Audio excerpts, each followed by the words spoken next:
नमस्कार दोस्तों, बहुत ही बवाल धमाल गाना आ रहा है जो कि प्रमोद प्रेमी जी का बवाल होली सॉन्ग आ रहा है। थोड़ा सा हम बात करते हैं गाना के बारे में, जो कि गाना के नाम है लइका भइल होली में। जी हाँ मेरे दोस्तों, गाना के नाम है लइका भइल होली में। गाना को गाए प्रमोद प्रेमी यादव और गीत लिखे हैं छोटन मनीष और संगीत दिए हैं अभिषेक तिवारी। गाना एकदम बवाल और धमाल मचाने वाला है, क्योंकि प्रमोद प्रेमी यादव जी का होली सॉन्ग एकदम तगड़ा तगड़ा रहता है। तो जाकर के सुनिएगा, बवाल धमाल गाना होने वाला है।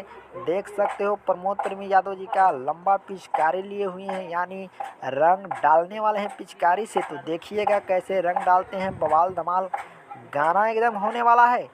गाना आ रहा है 26 फरवरी के सुबह 6:30 पर वेब म्यूजिक के यूट्यूब चैनल पर। तो देखिएगा, बवाल धमाल गाना है। भोजपुरी का खबर कैसा लगा हमें कमेंट करके ज़रूर बताएं और चैनल को सब्सक्राइब करें।